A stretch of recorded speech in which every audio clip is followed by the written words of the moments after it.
Hey guys, so I wanted to just talk you through this review sheet. I'm going to post just pictures of the answers as well, but I figured that some of you would probably have some questions while going through it. So I'm going to go through all of these with you. So number one here, what they're asking us to find is the measure of arc BC. They tell us that we have trapezoid ABCD, and what that means is that AB is parallel to DC. I know that because the bases of trapezoids are parallel to one another. And what that means is that arc AD is congruent to arc BC. So with that being said, arc AD, arc AB, and arc BC make up a semicircle, so they have to add to 180 degrees.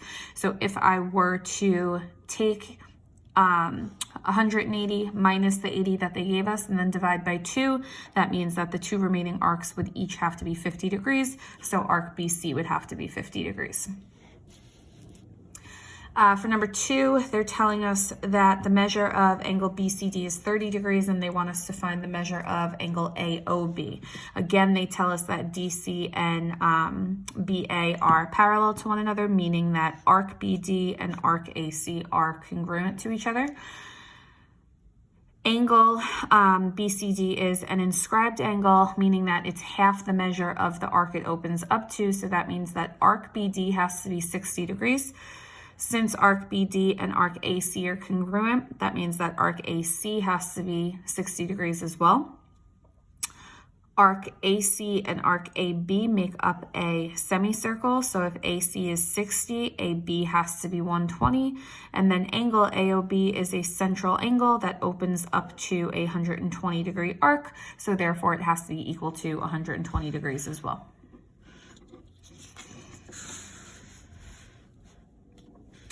Number 3, we have a quadrilateral inscribed inside a circle, and when we have a quadrilateral inscribed within a circle, it means that the opposite angles are supplementary to one another, or in other words, they add up to 180. So to find X, we could take the measure of angle D plus the measure of angle B, set that equal to 180, solve for X to get 115. And then to find Y, we could take angle C plus angle A, set that equal to 180, and solve for Y to get that Y is 70.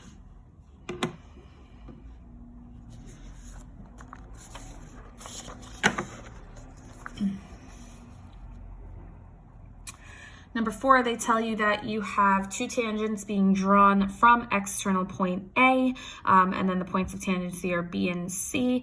They then tell you that chord BC is drawn to form triangle ABC. So if the measure of angle ABC is 66, what is the measure of angle A? Okay, we know that when we have tangents being drawn from the same external point, that those tangents are congruent to one another. So that means that AB is congruent to AC, and that means that triangle ABC is an isosceles triangle. If that's the case, that means that my base angles have to be congruent. So if angle ABC is 66, that means that angle ACB has to be 66. And then I can find the measure of angle A by adding those two angles and subtracting from 180.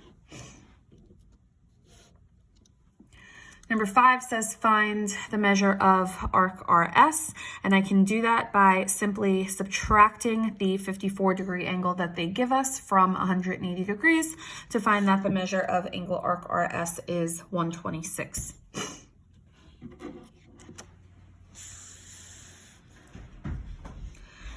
Number 6, we have a bunch of tangent segments here. So they say that SB is 3, BT is 5, TR is 13. What's the measure of RS? So they're looking for the measure of this whole side. Remember that we said that when we have two tangents being drawn from the same external point, those tangents are congruent to one another. So that means that SB is congruent to SA. So if SB is 3, SA is 3. That means that BT is congruent to CT. So if BT is 5, CT is 5. And that also means that RC and RA are congruent. If CT is 5 and the whole segment RT is 13, that means that RC has to be 8. Therefore, RA has to be 8. And if I want to know RS, I'm just going to add 8 plus 3 to give me 11.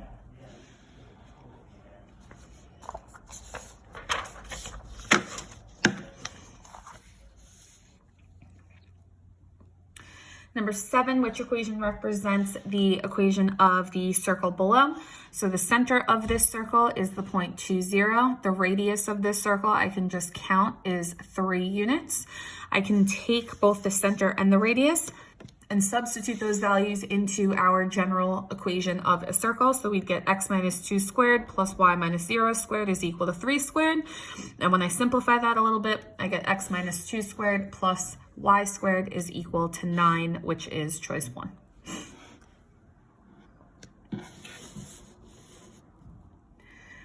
Number 8 says determine the center and the radius given the equation. So remember that the first thing we want to do is group all of our x terms together, group all of our y terms together, leave the constant on the other side. So in this particular case, I wanted to make sure I subtracted my constant to the other side, and then I want to make sure I leave my blanks to actually complete my square. I take my middle term, divide it by 2 and square it. So negative 2 divided by 2 squared is 1. So I add a 1 to the left side and a 1 to the right side. 6 divided by 2 squared is 9. So I add a 9 to the left side and a 9 to the right side. I factor my first trinomial into x minus 1 squared. Factor my second trinomial into y plus 3 squared. And then negative 3 plus 1 plus 9 gives me 7. So that means my center is 1, negative 3, and my radius is radical 7.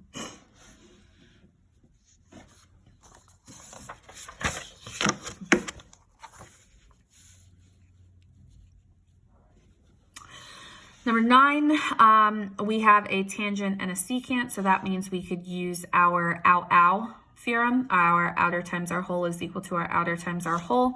So they tell us PB is 4 and BC is 12, which means the whole segment is 16. So I'd have 4 times 16 is equal to my outer part x times my whole part x, or x squared. And that means that 64 is equal to x squared, so x is equal to 8. Number 10, they tell us that arc AC is congruent to arc BC, and also that arc BC is equal to 152 degrees. So if arc BC is 152 degrees, that means that arc AC is also 152 degrees. And then I can find this remaining arc AB by adding 152 and 152 and subtracting that value from 360 to find that arc AB is 56. And then if I want to find angle D, it's the larger arc A minus the smaller arc B divided by 2. So 152 minus 56 divided by 2 gives us that angle D is 48.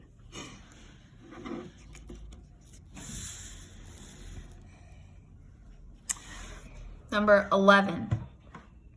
We want to find two things here, the length of RT and the length of PS. They tell us, let's see, the length of RM is 2 more than the length of TM. But we don't know what the length of TM is, so I can call it X. And then if the length of RM is 2 more than that, then that means that RM is X plus 2. Then they say that QM is 2 and SM is 12. So to solve for the length of RT, this is my property that when I have 2 intersecting chords, I can do A times B is equal to C times D. So X times X plus 2 is equal to 12 times 2. Distribute the x to get x squared plus 2x is equal to 24. My x squared should be an indicator that I have to use my favorite math F word and factor. So I have to subtract the 24 on both sides. And then I want to add to a positive 2, multiply to a negative 24. So I get x plus 6 times x minus 4. And then x is negative 6, x is positive 4, but I reject the negative because I cannot have a negative length.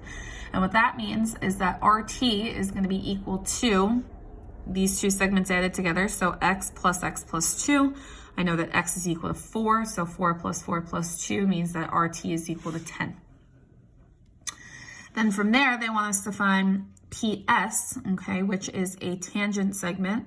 And then I noticed that PR is a secant. So I can use ow to solve for this.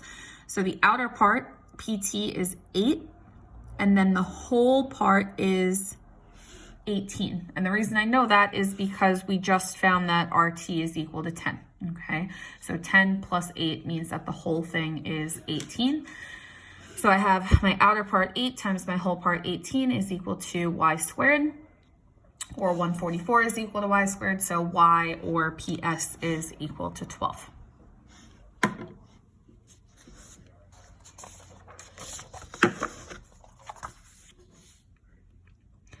number 12, they tell us we have two secant segments, ADB and AEC. So then they tell us that AD is 8, AE is 6, and then they tell us that EC is 12 more than BD, but we don't know what BD is. If we don't know what BD is, we could say that it's equal to X, and then CE is 12 more than that, so X plus 12. This again is going to be our ow property when we have two secants. So the outer part, AD, is 8. The whole part, AB, is X plus 8. So 8 times X plus 8 is equal to the outer part, 6, times the whole part, AC, is going to be X plus 18, because 12 plus 6 is 18. So we have 6 times X plus 18. Distribute the 8 on the left side, distribute the 6 on the right side, and when I solve for X, I get that X is 22.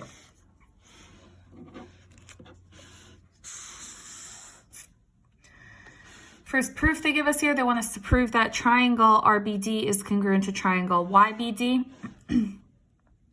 They tell us that arc BR is 70 and arc YD is 70. Okay, so that means that this arc here is congruent to this arc here. And then that means the first thing I know is that angle 1 is congruent to angle 2, okay? Or angle BDR is congruent to angle YBD. And the reason I know that is because I have inscribed angles opening up to a congruent arc. So when inscribed angles open up to congruent arcs, the angles are congruent themselves. I then know that angle 3 and angle 4 are right angles, so angle R and angle Y, if you will.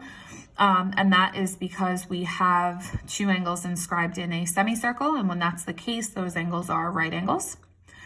If they're both right angles, that means they have to be congruent to each other because all right angles are congruent. And then both of those triangles share segment BD, so BD is congruent to BD because of the reflexive property, and therefore the triangles are congruent by angle side.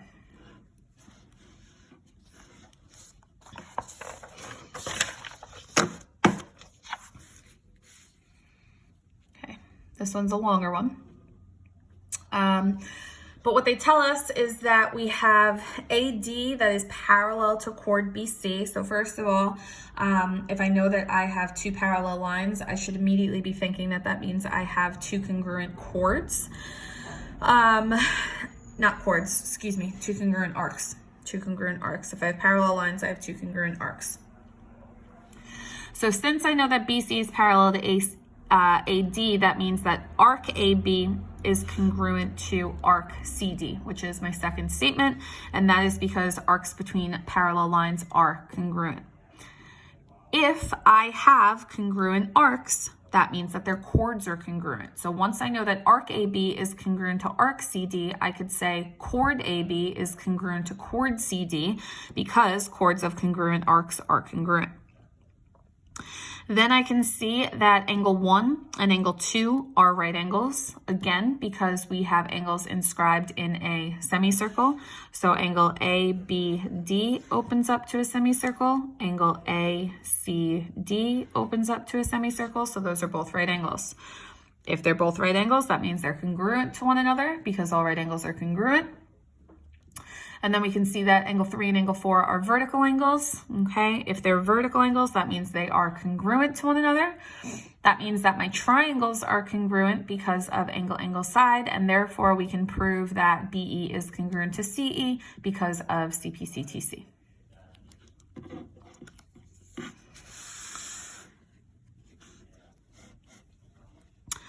Number 15, we have two intersecting chords. So this is our property A plus B divided by 2 is equal to X.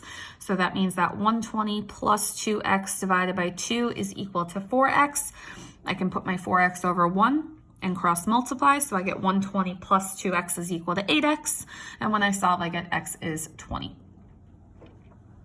Number 16, they tell us that CE is 2, and then they tell us that chord CD bisects chord AB, and that means that AE and BE are congruent to one another.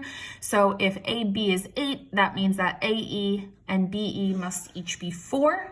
And then I can use my property A times B is equal to C times D. So 2 times X is equal to 4 times 4, or 2X is equal to 16, or X is equal to 8.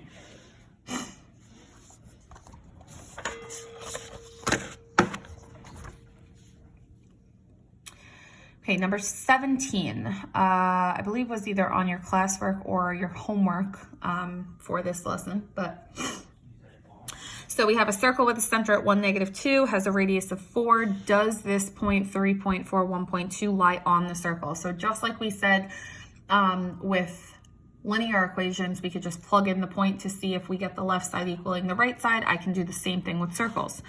So the first thing I do is I plug in my center and my radius. So x minus 1 squared plus y plus 2 squared is equal to 4 squared. And then I can substitute 3.4 and 1.2 for x and y. And when I go through and solve, I get 16 is equal to 16, which is true. So that means that the point 3.4, 1.2 would actually be a point on the circle.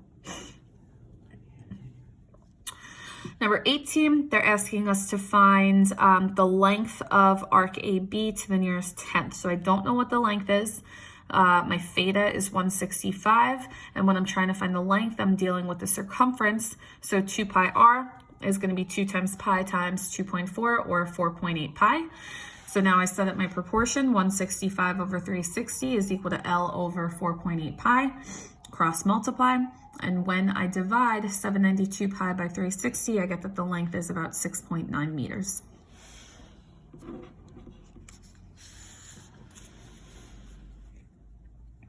Number 19, what is the number of degrees in an angle whose radian measure is 11 pi over 12? So when I'm trying to convert from radians to degrees, I want to multiply by 180 over pi so that my pi's will cancel each other out. Then 11 times 180 is going to give me 1980. 1980 divided by 12 gives me 165 degrees. And then number 20, they're telling us that the measure of angle GOJ is 60 degrees, but they want us to find the area of the shaded region. So the angle here of the shaded region is going to be 300 degrees. I'm looking for what the area is, and then my area of my circle, my pi r squared, is going to be 64 pi. Set up my proportion, 300 over 360 is equal to S over 64 pi. Cross multiply. And remember that we said when I actually divide this fraction in the calculator, if I do, the calculator turns on. If I divide these two, I get some big long decimal, but I could turn it to a fraction by hitting the math button.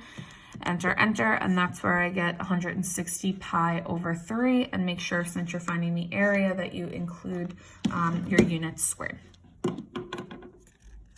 Okay, if you have any other questions, of course, please feel free to email me, but hopefully talking you through the review sheet helped.